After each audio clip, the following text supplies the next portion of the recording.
연습하라 라는 말씀이 정말 우리의 시간 은혜 나눕니다. 우리가 얻는 구원을 제외하고 아무런 수고 없이 아무런 노력 없이 얻어지는 것이 과연 있을까요? 없습니다.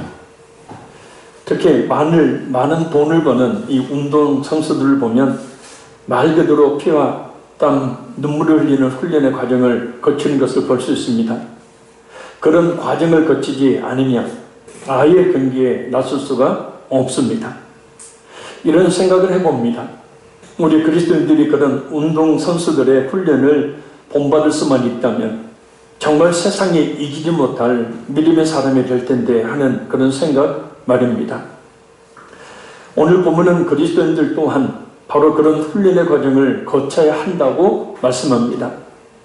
앞단락인 1절에서 5절을 통해 거짓 교사들이 그릇된 가르침을 경계한 바울 사도는 오늘 본문에서 앞에서 언급한 것과 같은 이단의 가르침에 성도들이 빠지지 않도록 해야 할 참 교사로서 목회력에 힘써야 될 교육적 측면에서의 목회 지침에 관해 언급하고 있습니다.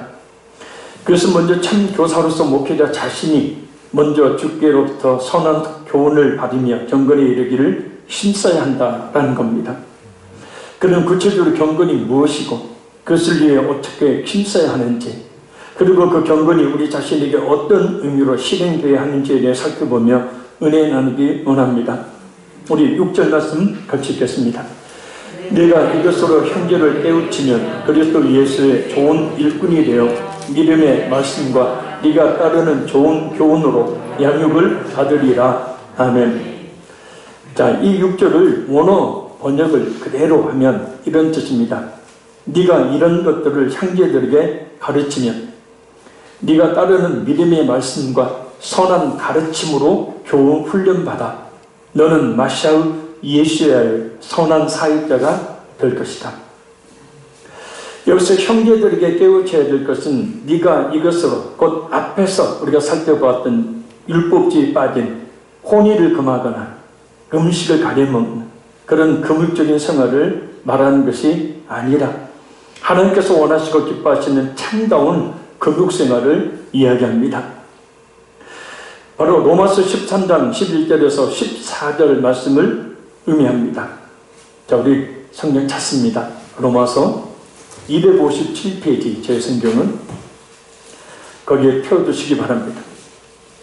로마서 13장 11절에서 14절, 로마서 13장 11절에서 14절 우리 같이 읽겠습니다. 또한 너희가 이 시기를 알거니와 자다가 깰 때가 벌써 되었으니 이는 이제 우리의 구원이 처음 이를 때보다 가까웠습니다. 밤이 깊고 낮이 가까웠으니 그러므로 우리가 어둠의 일을 벗고 빛의 갑옷을 입자. 낮에와 같이 단정히 행하고 방탕하거나 술 취하지 말며 음란하거나 호색하지 말며 다투거나 시기하지 말고 오직 주 예수 그리스도 옷 입고 정욕을 위하여 육신의 일을 도모하지 말라. 아멘. 거기에 성경 펴주시기 바랍니다. 이 말씀의 의미를 살펴봅니다. 여기서 이 시기는 이 세상의 종말의 때를 말합니다. 종말의 때는 예수님의 초림부터 예수님의 재림 때까지의 기간을 종말이라고 합니다. 그래서 우리는 종말의 시대에 살고 있고, 특별히 여기에서 그 종말은 곧 예수님이 이 땅에 재림하시는 그때를 말하죠. 그때를 알거니와, 곧 종말론자들처럼 그때를 정확히 안다는 의미가 아니라 예수님을 믿고 죄의 사함을 받아서 성령을 받은 성도는 지금의 이 시대가, 지금 이 세대가 어느 정도의 시점에 와 있는지를 설명하지 않아도 잘 안다는 뜻이에요. 할렐루야. 그러나 영적이지 못한 사람들은 그때가 왔음을 알지 못한 채 오직 땅에 있는 것만을 바라보며 살아가지만, 성령을 받은 그런 성도는 예수님의 재림으로 우리의 구원이 완성될 날이 가까웠다는 것을 알고, 또 그보다 먼저 이루어질지 모르는 우리 각자가 이 세상을 떠나 예수님을 만날 때가 가까웠다는 것을 알고 영적 잠에서 깨어나야 함을 말합니다. 곧 이 세대를 분별하지 못하는 상태, 죄악 가운데 빠져있는 상태, 육신의 쾌락에 빠져있는 상태, 아직도 진실한 믿음을 갖지 못하고 있는 상태, 신앙의 게으름의 상태에서 벗어나야 함을 말해요. 밤이 깊어지면 낮이 가까워지는 법이듯이 죄악의 극도에 이르게 되어지면 하나님의 심판이 시작되니 그 모든 죄악을 벗어버리고 빛의 갑옷, 곧 육적인 삶이 아닌 영적인 삶을 살아야 함을 말합니다. 그것은 주로 밤에 활동하는 사람들이 방탕하고 술 취하고 음란하며 호색하고 다투니 그런 삶을 버리고 단정히 행하는 것입니다. 예수 그리스도로 옷 입고 곧 예수님의 성품을 본받아 예수님만을 바라보며 예수님처럼 말하고 예수님처럼 행동하며 살아야 된다는 것. 그러니까 우리의 옷이 아니라 예수님의 옷이에요. 예수님의 그 의의 옷. 예수님의 믿음으로 말미암아 모든 죄를 사함받아 죄 없다는 로마서 8장 1절 2절 말씀에 그러므로 그리스도 예수 안에 있는 자에게 결코 정죄함이 없나니 이는 생명의 성령의 법이 죄와 사망의 법에서 너희를 해방하였음이라. 완료예요, 완료. 그러니까 우리가 확실한 믿음이 있게 되어지면 이미 우리는 의롭다함을 받은 거예요. 그래서 언제 주님이 우리를 부르신다 할지라도 우리가 하나님의 나라에 이르게 되는 겁니다. 그래서 우리 예수님의 그 의의 옷을 우리가 입고 있다 보면, 자, 의의 옷을 입었으면 의의 옷을 입은 사람답게 살겠죠. 더군다나 예수님의 의의 옷이에요. 그러면 예수님이 하신 말씀, 또 예수님이 하셨던 행동, 그것을 본받아 살게 되어 있다는 뜻입니다. 그죠? 네. 여러분들이 정장이나 양복을 입었을 때 하고 일바지나 운동복을 입었을 때 하고 걸음걸이, 행동, 이것이 다르죠? 같습니까? 다르죠? 그렇죠. 예수님의 그 의의 옷을 입은 사람은 그래서 다른 삶을 사는 거예요. 할렐루야. 그래서 앞에서 언급된 육신의 정욕적인 것을 염두에 두거나 목표로 삼는 삶을 살지 않는 거예요. 마음으로는 내가 이래서는 안 돼, 정신 차려야지 라고 말하면서도 실제로는 육신의 정욕적인 것을 염두에 두고 살았던 방탕한 어거스틴을 성 어거스틴으로 만들어 놓은 결정적인 말씀이 바로 오늘 본문 로마서 13장 13절 14절 말씀입니다. 어거스틴은 예수를 믿는 집안에서 태어났지만 그 생활이 방탕이 있었습니다. 배운 것은 많았지만 돌아다니면서 못된 짓을 일삼는 유식한 방탕이었습니다. 그는 20년 동안을 그렇게 살았어요. 그의 어머니는 자나 깨나 그를 위해서 눈물로 기도했습니다. 드디어 그는 어머니의 기도 덕분에 회개하고 돌아왔습니다. 교회도 다니고 성경도 읽고 바르게 살려고 노력했습니다. 성경에 안 써 있어요. 저를 보세요. 어디 성경에 어거스틴이 써 있어요. 근데 왜 성경을 보고 있어요? 폭포고 환장하겠네요.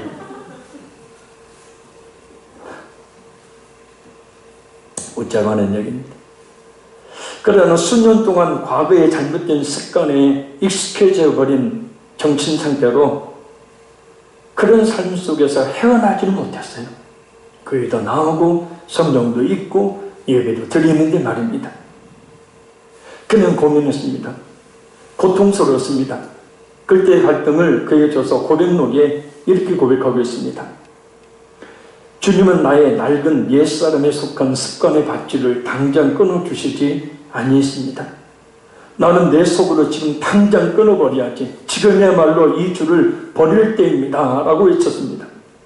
그러나 죄의 뿌리를 뽑지 못한 나는 아직까지도 굳게 옛사람을 지키려 숨가쁘게 발버둥을 쳤습니다. 지금까지의 악을 포기하며 옛날에 내 자신을 포기하고 새로운 자신을 향하여 달려가려 하면 할수록 더 큰 불안과 공포가 엄습하여 나를 떨게 했습니다. 어리석고 어리석으며 헛되고 헛되며 아무런 가치도 없고 허무하기 짝이 없는 나의 옛 시절의 아가씨들이 나를 붙잡고 놓아주지 아니했습니다. 내 옷을 벗기고 부드러운 침상에 누이고 내게 달콤한 음성으로 속삭였습니다. 당신 우리를 버리고 갈 수 있나요? 당신이 없다면 우리가 얼마나 외롭게 지낸다는 것을 모르세요? 정든 우리를 버리고 어떻게 떠날 수 있어요? 이렇게 그들은 과거의 나의 모습을 하나 둘 들춰냈습니다. 얼마나 고민하고 갈등하는 사람입니까? 예수를 믿어도 어둠의 일을 벗어버리지 못해서 몸부림치는 어거스틴의 모습입니다.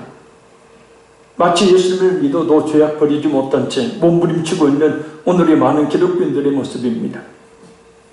믿기는 믿는데 그 죄악 가운데 빠져서 신하고 있는 많은 기독교인들, 드디어 그의 갈등과 고민은 크게 달했습니다. 그때 그는 이런 고백을 합니다.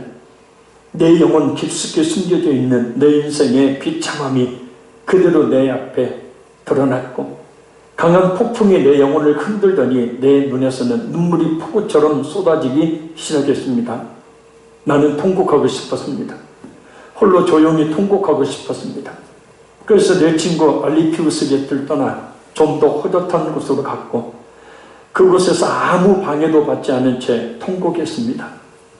나는 알지도 못하는 사이에 무화과 나무 아래 땅에 엎드렸고 내 눈에는 눈물이 폭포처럼 흘렀으니 나는 진실로 그 죄악 때문에 괴로움과 고통 중에서 부르짖었습니다. 오 주님, 언제까지 내일 할 것입니까? 왜 지금은 안 됩니까? 왜 나의 더러운 생활을 이 순간에 깨끗이 끝내지 못합니까? 하고 부르짖었습니다. 이와 같이 갈등하고 고통하는 어거스틴에게 하나님이 찾아오십니다. 그의 고통을 어루만지시는 하나님의 손길이었습니다. 그 순간을 그는 이렇게 말합니다. 그때 갑자기 이웃집에서 한 음성이 내 귀에 들려왔습니다. 소년의 음성인지 소녀의 음성인지 구분할 수는 없었지만 계속해서 반복되는 노래 가사와 같았습니다. 집어들고 읽어라. 집어들고 읽어라.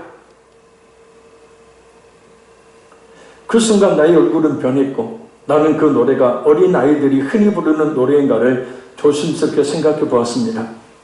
그러나 그 노래는 전에 내가 결코 들어본 적이 없는 노래였습니다. 그래서 나는 급히 친구가 앉아있던 장소로 돌아가서 거기에 있던 사도 바울의 서신을 펴들고 제일 먼저 내 눈길이 닿는 부분을 읽었습니다. 거기에는 이런 말씀이 기록되어 있었습니다. 낮에와 같이 단정히 행하고 방탕하거나 술 취하지 말며 음란하거나 호색하지 말며 다투거나 시기하지 말고 오직 주 예수 그리스도로 옷 입고 정욕을 위하여 육신의 일을 도모하지 말라. 아멘. 나는 더 읽지 않았습니다. 더 읽을 필요가 없었습니다. 이 말씀은 광명한 확신의 빛으로 내 마음을 비춰 내 속에 있는 모든 의심의 어둠을 물리쳐 주었기 때문입니다. 이제 나의 얼굴은 완전히 평온을 되찾았습니다. 드디어 성물 어거스틴이 성 어거스틴으로 바꾸는 순간이었습니다.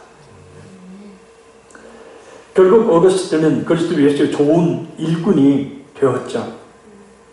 오늘 본문의 그리스도 예수의 좋은 일꾼, 곧 예수님의 선한 사역자는 하나님께서 원하시고 기뻐하시는 참된 금욕생활을 통해 됩니다. 그리고 어거스틴이 그랬듯이 믿음의 말씀과 선한 가르침으로 훈련을 받아야 합니다. 믿음의 말씀은 복음을, 그리고 선한 교훈은 어렸을 때부터 준행해온 성경 말씀을 말해요.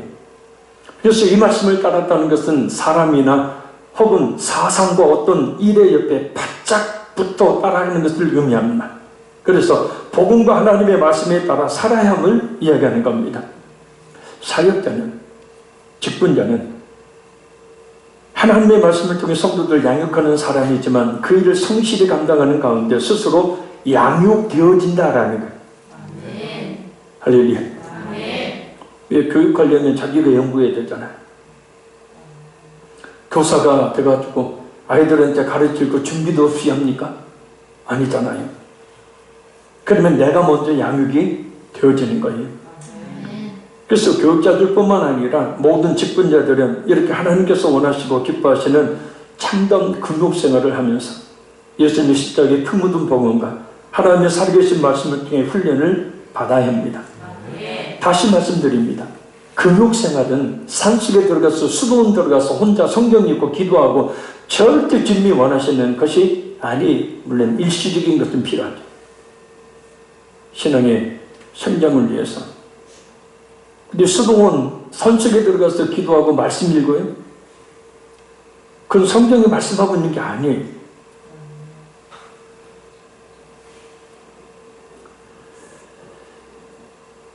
참다운 금욕생활이란 죄를 끊는 거예요.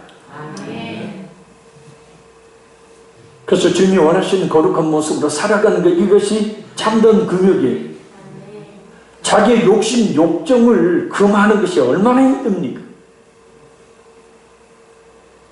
지난번에 제 생일이라고 어떤 권사님이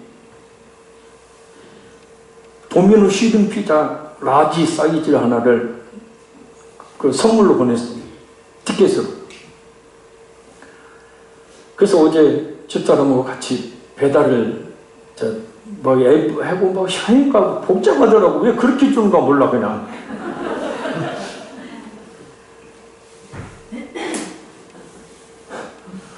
아무튼 머리 써서 배달을 시켰어. 2조각을 먹는데 갈등이 되는 거야. 한 조각 더 먹자니 배가 부르고 더 좀 살 빼야 되는데 살찔 것 같고 별것 아닌 것 같은데요. 이 작은 자기 이 욕심을, 욕망을 제한하는 것이, 금하는 것이요, 쉬운 일이 아니에요. 먹을게요, 안 먹을게요? 누가 먹었다? 그런데 세상의 쾌락과 즐거움이에요. 얼마나 끊기 힘듭니까?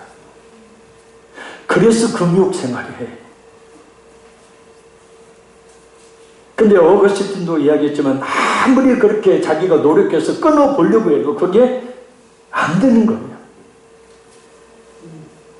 근데 하나님의 말씀을 들어서 읽어라, 들어서 읽어라라는 어린아이들의 노래 가락에 맞춰 친구의 바울 서신을 들고 딱 펴서 읽었더니 바로 로마서 13장 13절 14절.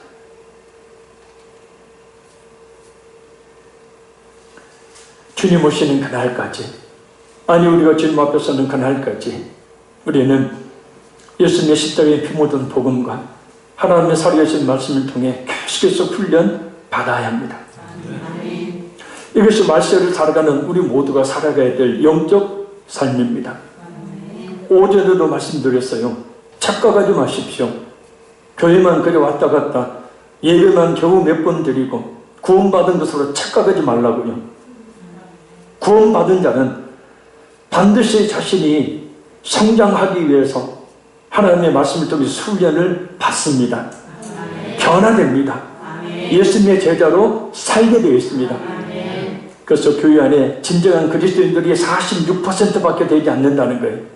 반 이상은 안 믿는 사람이 교회 안에 모여 있어요.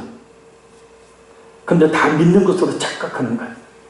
하도 듣다 보니까 이제 착각 속에 빠지는 거예요. 전혀 신앙의 열매, 전혀 훈련의 열매도 맺지 못하면서 구원받은 것으로 착각하며 사는 거예요. 근데 중요한 것은 그래요. 그렇게 신앙생활하는 거 좋습니다. 근데 중요한 것은 그렇게 살다가 과연 주님이 나를 하나님의 나라에 맞이해 주실까요? 그런 변화되지 못한, 그런 성장하지 못한 신앙을 가지고 감히 우리가 주님 앞에 설 수 있겠느냐라는 거예요. 성경 어디에도 예수님을 믿는 믿음과 그 믿음에 따르는 열매 행함을 같은 것으로 취급하지 믿음만 강조하지 않습니다. 행함만 강조하지 않습니다. 오히려 야고보서에는 행함이 없는 믿음이 곧 죽은 믿음이라 그랬어요.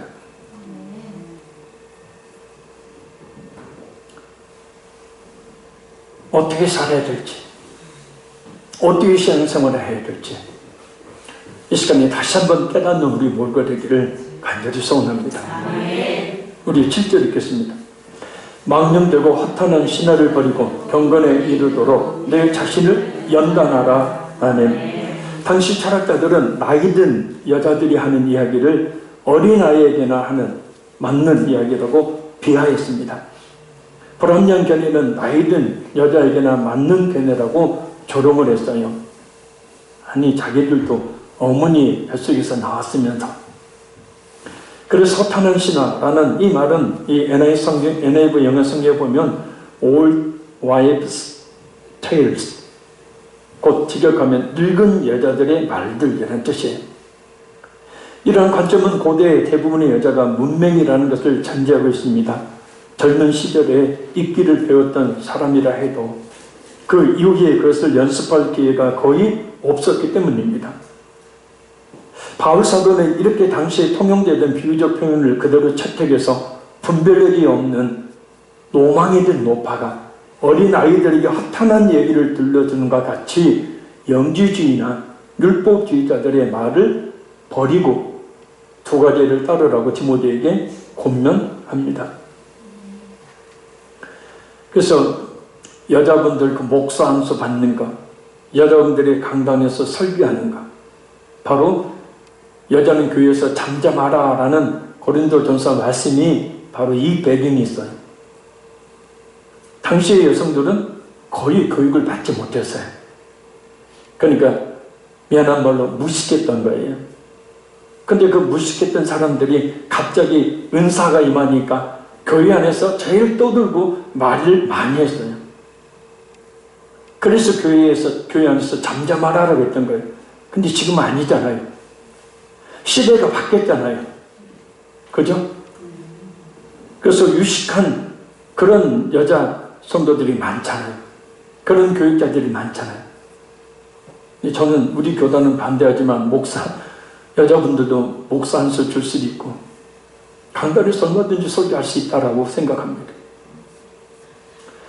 그러니까 성경을 해석할 때 좀 배경을 보고 해석을 해야 됩니다. 그때 당시에는 여자분들이 교육이 없어서 교육을 못 받아서 글도 읽을 수 없었고 무식한 경우들이 많았어요. 그렇기 때문에 그런 말을 한 거죠.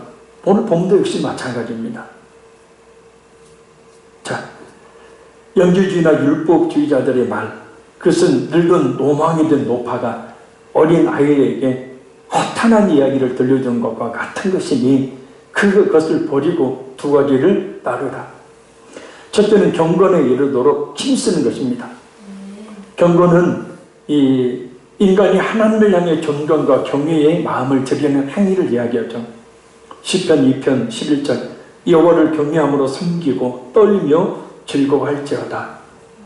이 경건은 예수님을 믿고 그의 거룩한 뜻에 순종함으로 이루어지게 되는 성도의 마음과 생활의 거룩함을 이야기하는 거예요. 아멘. 예수님을 믿고 그 거룩하신 뜻에 순종함으로 이루어지게 되어지는 마음과 생활의 거룩함을 이야기해요. 또한 이 경건은 이 악하고 불순한 세상으로부터 하나님의 소유된 자를 구별시키고 또 인정하게 하는 것을 말합니다.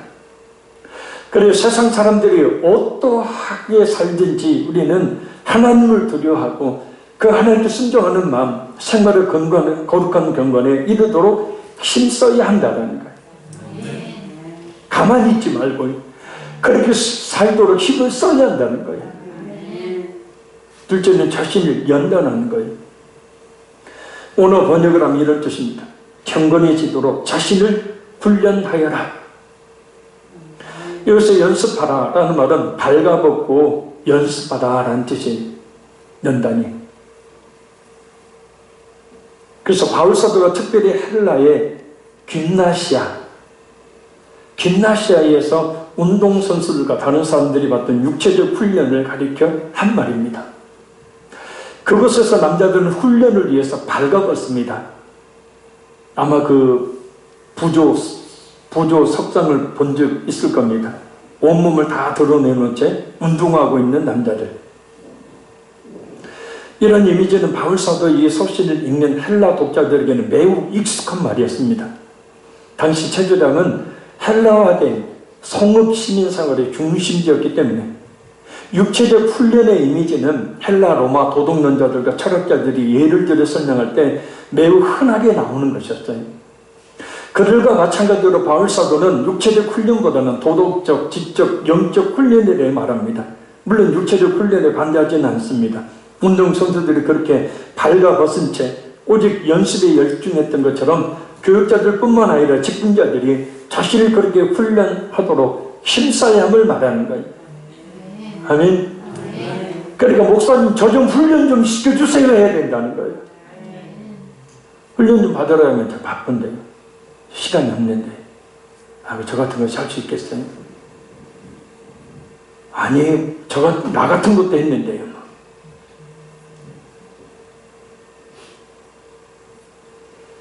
예수님을 진실하게 믿기를 더욱 힘쓰고 또한 그 믿음을 늘 점검해야 합니다. 그리고 하나님의 거룩하신 뜻에 순종하기를 힘써야 합니다.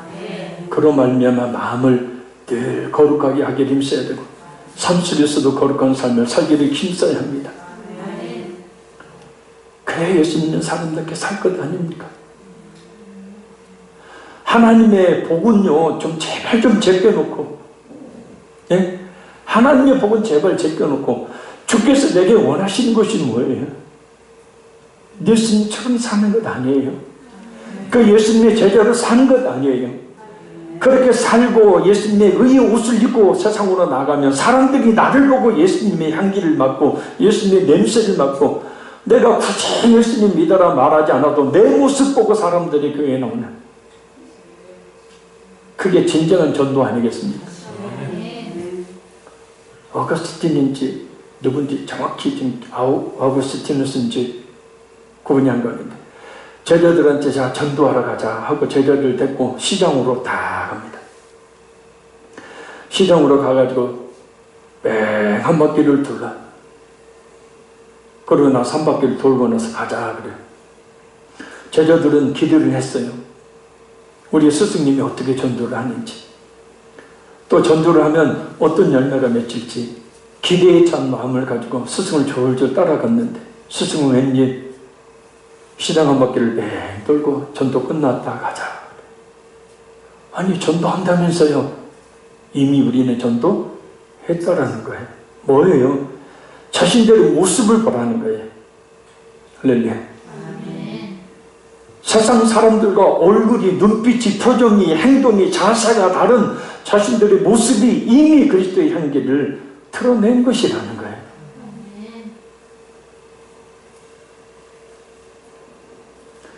주께서 오늘도 내게 원하시는 것이 무엇일까요?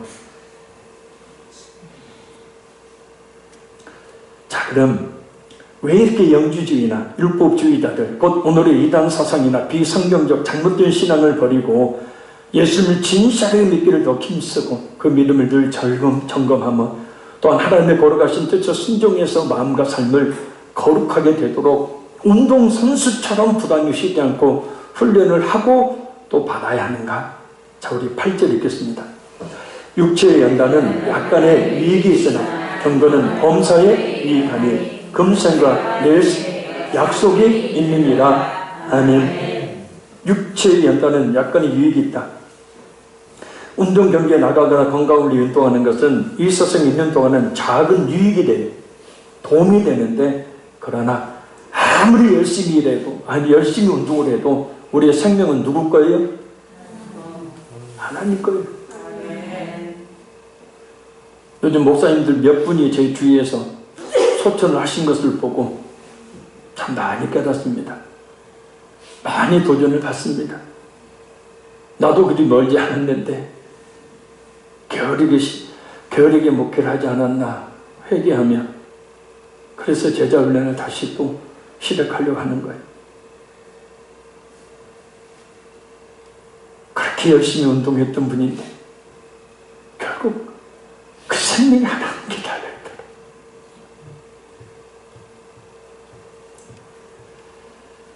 자, 경건은 크게 두 가지 유익이 따르게 됩니다. 첫째는 범사에 유익하다. 먼저는 경건하게 살면 하나님 앞에서 인정을 받으며 하나님의 신령한 은혜는 물론 복을 받을 수 있습니다. 세상 사람들로 뿐만 아니라 특히 그리스도인들의 종교가 칭찬을 받을 수 있습니다. 어디에 가든지 인정을 받을 수 있습니다. 그러니 재차 강조하지만 이러한 사상이나 잘못된 신앙을 혹여 가지고 있다면 버리고 예수님을 진실에 믿기를 힘써야 합니다. 마음과 삶을 거룩하게 되도록 운동선수처럼 부단히 쉬지 말고 훈련을 하고 또 훈련을 해야 합니다. 우리의 신앙을 성경은 경주라고 말합니다. 우리의 정체성 중에 하나를 그리스도의 군사라고 이야기를 합니다. 목사님은 꼭 뭔 군인 같아요. 이런 말을 제가 많이 듣습니다. 군인같이 생겼죠. 왜요? 성도들 군사로 훈련을 시켜야 되는데 내가 군인이 아니면 어떻게 해요? 수백 명, 수천 명, 수만 명 모인들 뭐 합니까? 그 교회 안에 구원받은 수가 사대교회처럼 살았다 하는 이름은 가졌으나 죽은 자로다. 겉으로 보기에는 교회가 크고 많은 프로그램이 있고 많은 성도들이 들락날락하면서 그 사대교회 이름이 그 주위의 인근 지역에 퍼질 정도로 대단한 교회였는데 예수님이 진단하시니까 살았다 하는 이름은 가졌으나 죽은 자로다. 그 안에 진실하게 예수 믿는 사람이 몇 명 되지 않았다는 진단이셨죠. 우리 한 사람 한 사람이 하나님의 말씀으로 훈련되어져서 예수님의 제자로 사는 것, 이것은 우리 모든 성도들의 당연한 의무이자 책임이자 마땅히 해야 될 일입니다. 그래서 스스로 힘써 훈련해야 된다. 여러분, 운동선수가 누가 시킨다고 하면 그게 진짜 운동선수입니까? 아니죠. 때로 감독이나 코치의 지도를 잘 받아야 하는 것이 당연하지만 먼저 자신이 훈련에 임해야죠. 앞으로 제자 훈련할 때 부담 갖지 마시고, 아니 부담을 가져야죠. 당연히 또 시간 내야 되는데 그냥 받으십시오. 아멘 좀 해봐요. 안 하면 나 편해요. 저 편해요. 그러나 해야 우리가 진실의 믿음을 더욱더 갖게 되기 때문입니다. 선택사항이 아니에요. 이건 예수님 명령입니다. 둘째는 금생과 내생에 약속이 있다. 당시 유대 교사들은 특별히 율법 연구를 칭찬했습니다. 그것은 금생과 내생에 유익한 것이 있기 때문입니다. 그래서 바울 사도는 영적 훈련에 대해서도 값진 점을 강조하고 있어요. 여기서 금생은 현재의 삶, 그 다음에 내생에는 다가오는 미래의 삶을 이야기해요. 경건한 신앙생활을 하기 힘쓰게 되어지면 현재의 삶에 있어서는 하나님 앞에서 화평을 누리게 되고, 그리고 무엇보다 중요한 것은 영원한 생명을 얻게 되어진다라는 거예요.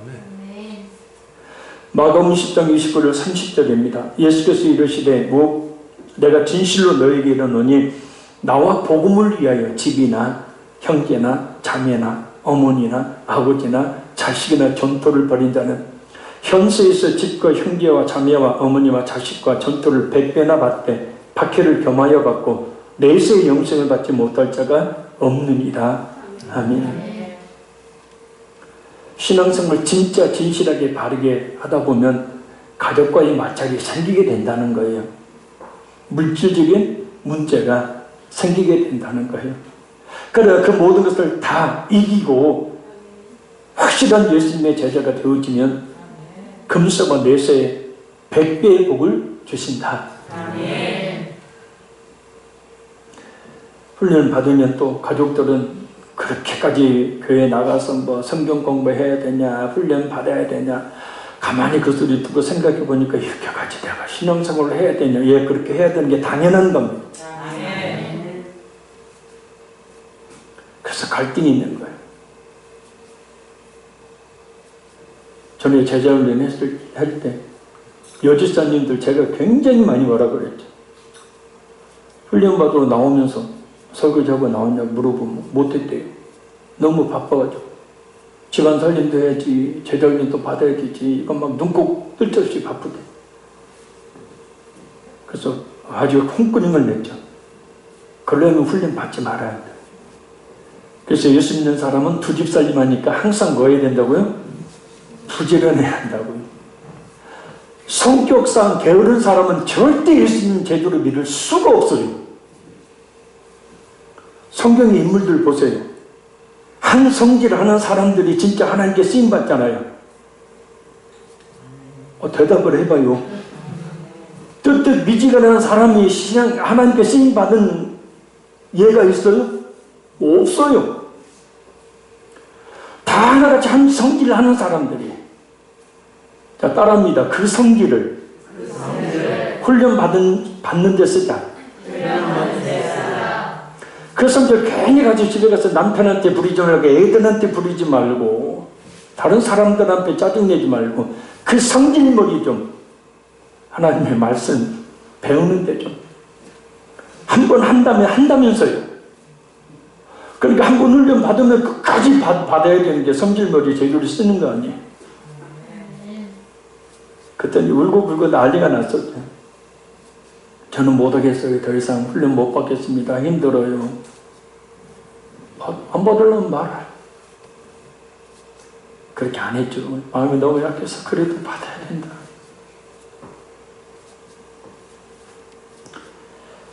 자, 우리 구절 읽겠습니다. 밑보다 이 말이여 모든 사람들이 받을만 하도다. 아멘.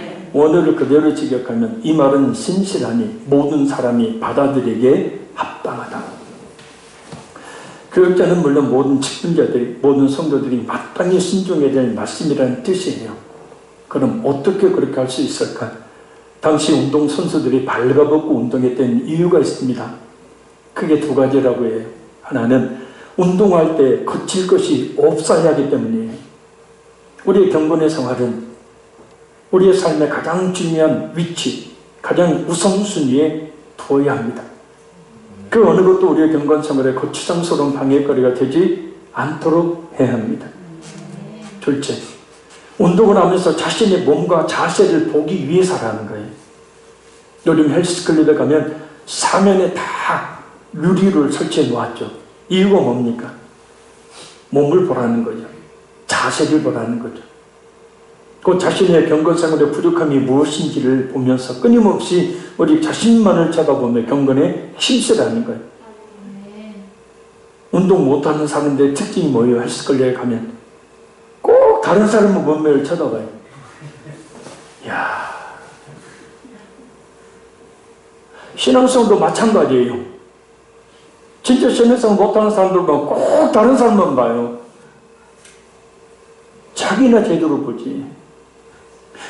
나 제대로 보면 막 머리 크지 그냥 볼 살짝 올랐지 그냥 배 나왔지 그냥 아이고 내 이 몸 개조하는데도 시간이 부족한데 왜 다른 사람 보고 그냥 침을 흘리고 다른 사람을 보고 이래라 저래라 저 사람 여기 살 좀 빼야겠네 근육 좀 키워야겠네 왜 그런다. 다른 사람의 몸매 자세 그 다른 사람의 경건에 대해 이런저런 말할 시간에 우리 자신 스스로 경건이 되도록 채찍질 해야 됨을 말합니다.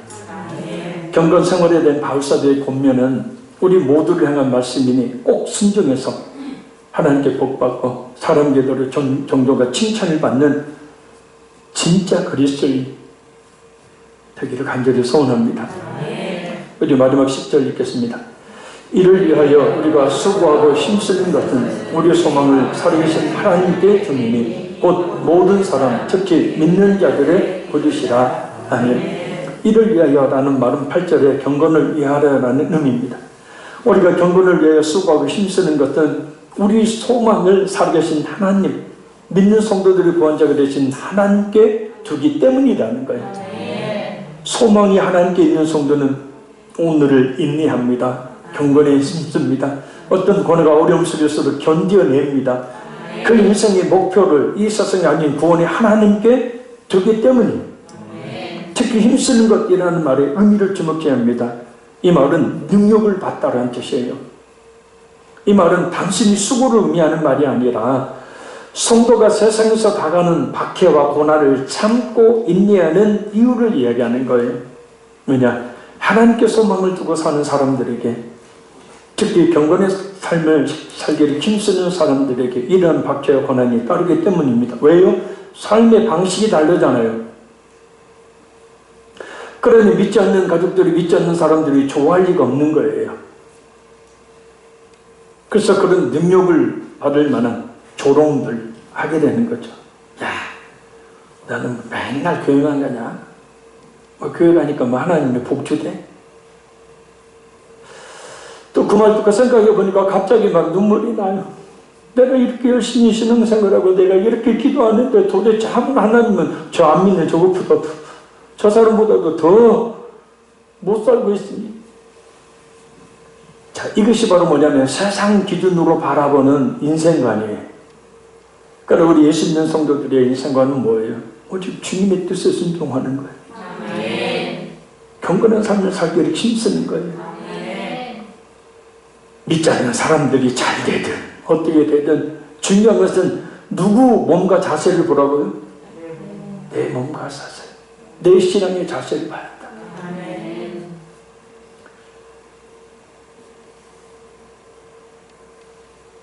진정한 경건이 무엇인지를 모르면 기독교인들에게 조롱을 퍼붓게 되고, 같이 교회를 다니면서도 참 너는 유독 그렇게 그냥 별나게 예수 믿는다, 신앙생활 한다라는 말을 해요.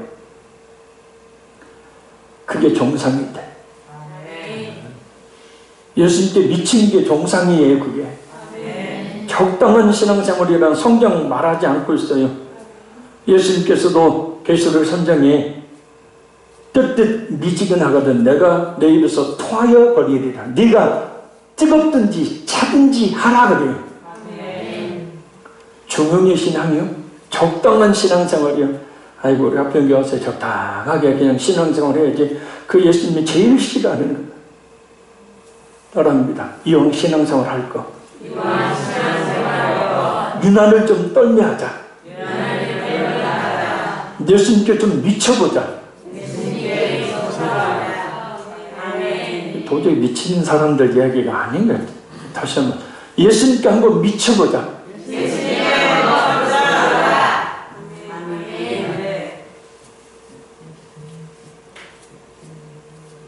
왜요? 그것이 믿는다는 증거예요.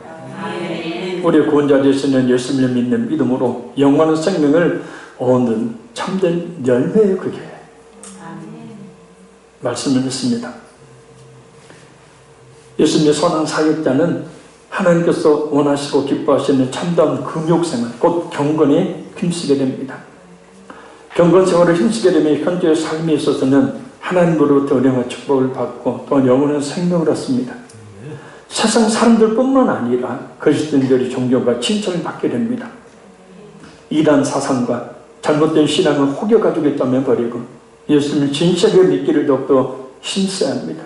날마다 내 믿음 점검해야 합니다. 하나님의 거룩한 뜻에 순종해서 그로 인해 마음과 삶을 거룩하게 되도록 운동선수처럼 부단히 쉬지 않고 훈련을 받고 훈련하기를 힘써야 합니다. 하나님께 소망을 두는, 특히 경건한 삶을 살기를 힘쓰는 성도는 세상 사람들과 기독교인들의 업신여김과 조롱의 대상이 될 수 있습니다. 그러나 그런 소리 다 뒤로 하고 오직 주님께서 원하시는 그런 신앙생활을, 경건한 삶을 살기를 힘써야 될 줄로 믿습니다. 훈련을 받는 것, 오늘 본문에서도 강조하겠지만 선택사항이 아닙니다. 예수 믿는 성도라면 필수사항이죠. 그래서 우리가 하나님 말씀을 당연히 훈련을 받고, 그래서 저희 소망은 딱 하나밖에 없어요. 여러분이 천국 가는 거. 이 세상에서 예수님의 제자로 진짜 멋진 그리스도인으로, 진짜 그리스도인으로 살게 하는 거, 이거 하나 외에는 다른 소망이 없습니다. 그래서 진짜 순전한 믿음을 가진 그리스도인들이 우리 화평교회에서 많이 나오는 역사가 있기를 바랍니다. 그래서 우리 말씀 붙들고 기도하겠습니다. 하나님께서 원하시고 기뻐하시는 참다운 구역생활, 경건에 힘쓰게 하옵소서.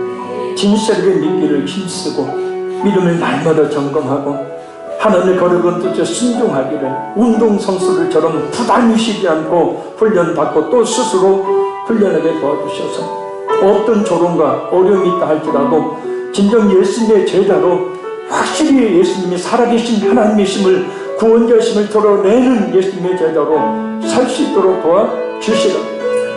예수님 주의 세번 통성으로 간절히 부르고 잠깐 기도 마칩니다. 주여